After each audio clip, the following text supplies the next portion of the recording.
Years, Alaska Airlines flight attendants will vote to authorize a strike.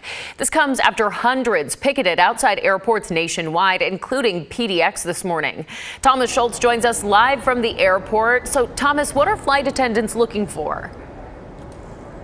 Well, Brittany, they want better pay, better working conditions, and they also want pay for boarding time. Right now, they say that they're not being paid for time boarding and deboarding a plane. Now, that's something Alaska Airlines disputes. They say that they actually are getting paid during that time. Regardless, with a potential strike looming, some passengers are growing more concerned.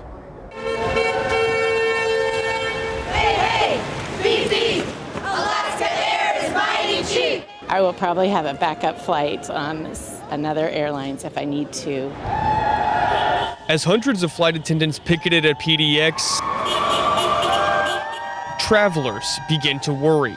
Oh yeah, for sure. About the potential of a strike, which could affect their flights. Can't go nowhere. I'm about to go to LA right now. If it gets canceled, I'm screwed.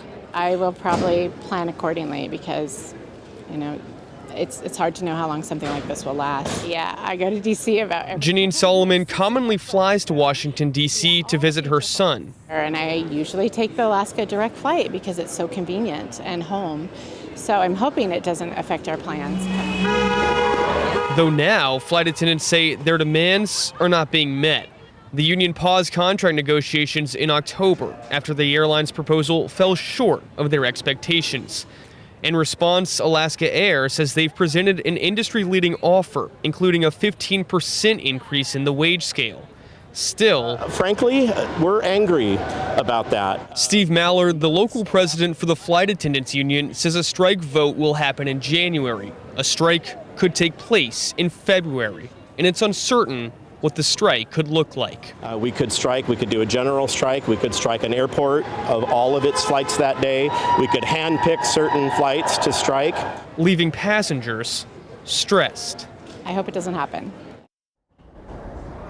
Now, it is important to note that a federal mediator needs to declare an impasse in negotiations for these workers to actually be able to strike. There's different rules for workers on airplanes and on railroads. Of course, flight attendants fall within that category. Now, negotiations between Alaska Air and the flight attendants with a mediator just begun. And while those two sides are continuing to negotiate, we asked passengers what they thought about it. And while they want to see flight attendants get what they're asking for, at the end of the day, Brittany, they just want their flights to take off on time. All right. Thanks so much, Thomas.